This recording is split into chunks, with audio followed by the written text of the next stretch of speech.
Alright, so this is Geometry, Chapter 6, Section 5, Conditions for Rhombuses, Rectangles, and Squares. We talked about rhombuses, rectangles, and squares, and we looked at that little diagram. So a square incorporates the rhombus and the rectangle.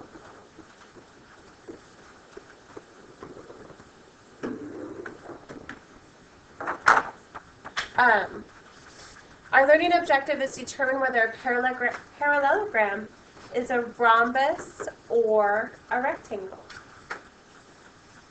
So I like the way the fill-in-the-blank notes combined Theorem 16, 17, and 18. So let's get out our highlighters so that we can highlight the information so it's not just a big block of words for us when we go back to this page. So if diagonals of a parallelogram are perpendicular, then it's a rhombus. If one diagonal bisects a pair of opposite angles, it's a rhombus. So we're going to insert a right angle symbol in our picture here.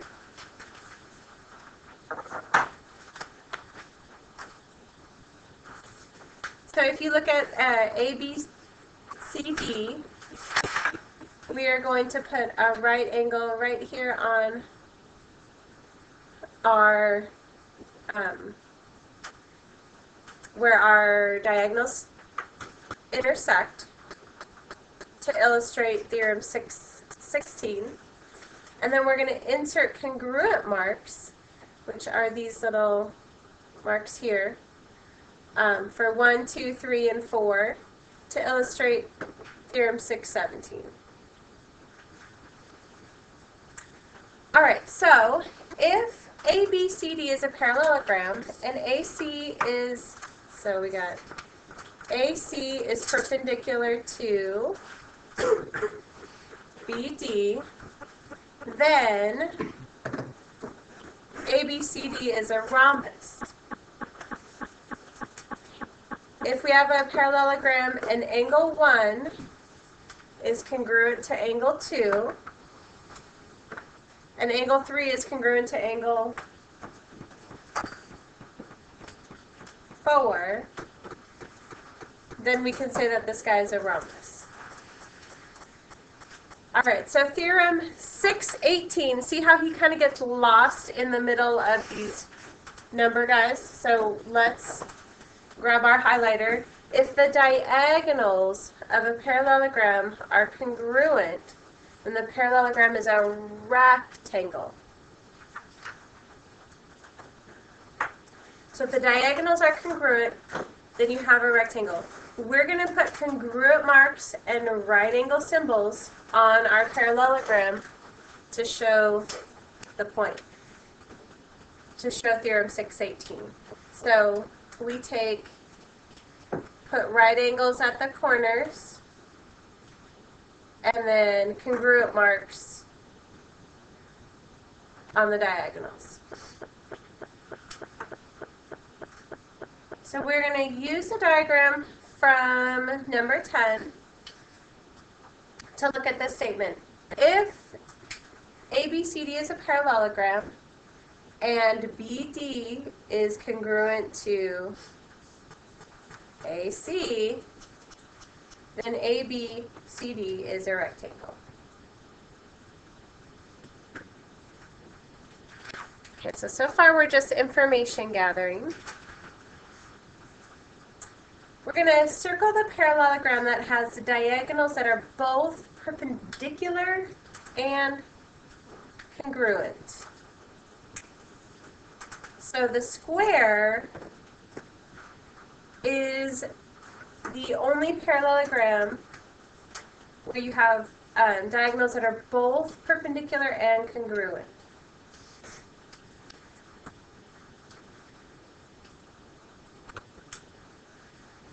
Alright, so let's put this into practice.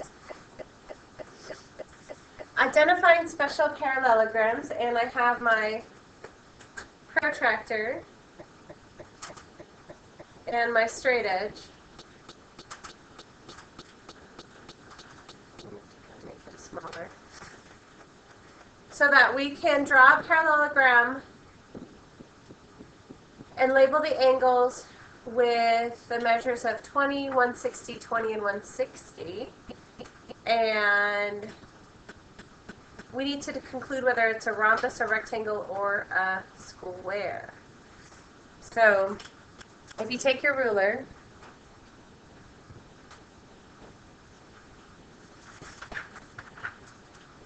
there you go. I'm just going to draw a line, and then, oops, stop that.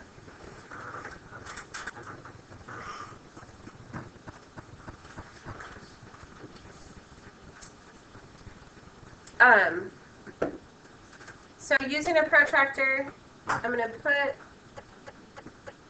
this guy here. I want my first angle to measure 20. So I'm going to make a mark right here at 20.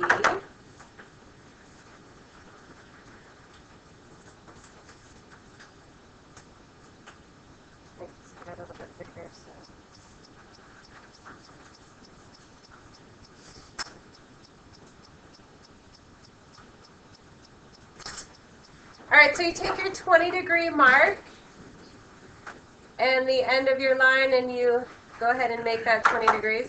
I'm going to come back here and put it on my end point again and grab 20 one more time.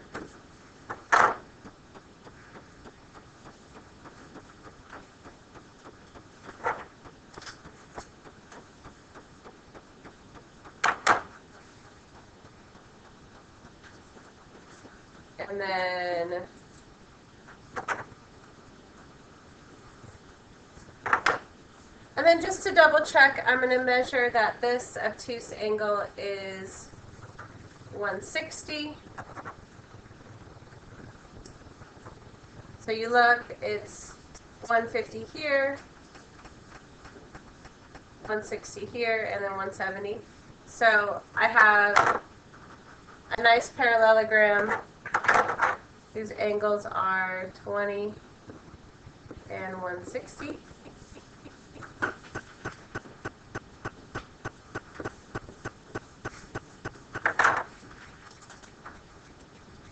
Alright, so once we have our parallelogram down, its angles are 20 and 160. You do not know the lengths of the sides of the parallelogram. I haven't measured them with my ruler, so I do not know it. You do not know the lengths of the diagonals. The angles of a rectangle are all right angles. So I know for sure this little parallelogram I just made cannot be a rectangle. Can we all agree on that? Yeah, not a rectangle. The angles of a square are all right angles. So can we conclude that the parallelogram is a rhombus, a rectangle, or a square? But the only thing, we know for sure not a rectangle, not a square. The only thing that is confusing, that is keeping us from making a definitive, is a rhombus. What do we know about a rhombus? Rhombus is like square's crazy ancestor. All the sides are congruent. But do we know anything about the sides? No, we know nothing about the sides, so we cannot conclude anything. So we cannot conclude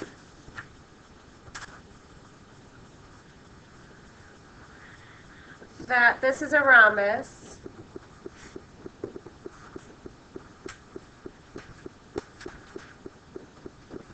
since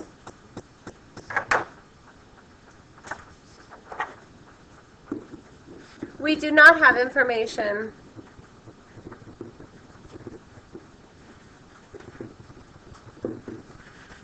about segment lengths.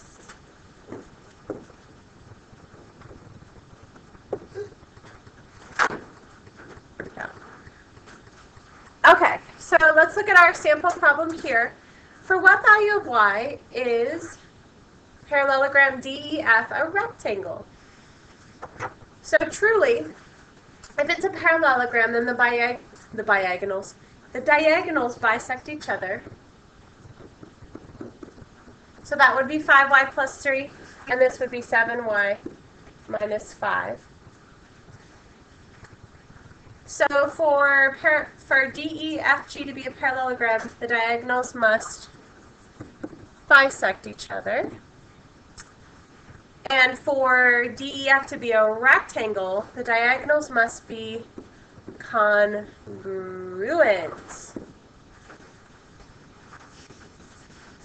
So what that means is this total distance here,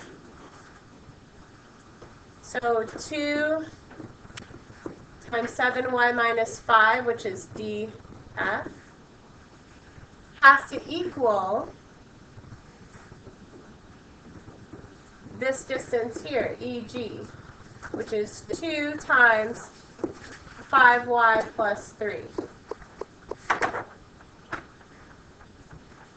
All right, so when we distribute out the 2, we get 14y minus 10, and we get 10y plus 6. Now we're going to solve for y.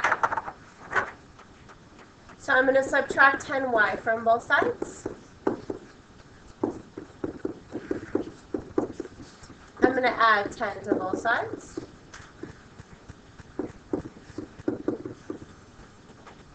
So I get 4y equals 16. If I divide by 4, I get y equals 4.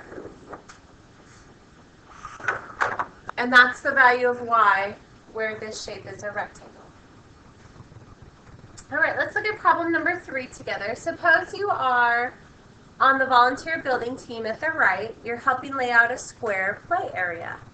How can you use properties of diagonals to locate the 4 corners? You can cut 2 pieces of rope that will be the diagonals of the square play area. Cut them the same length because a parallelogram is a rectangle if the diagonals are congruent. You join the 2 pieces of rope at their midpoints because a quadrilateral is a parallelogram if diagonals bisect each other. So right now our process has given us a rectangle and double checked it that it's a parallelogram. You move so the diagonals are perpendicular because a parallelogram is a rhombus if the diagonals are perpendicular. Explain why the polygon is a square when you pull the ropes taut. It is a square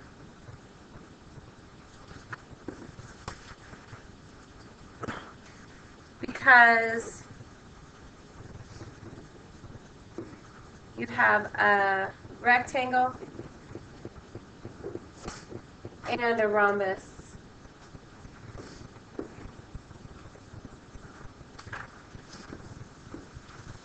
Which, when combined, make a square.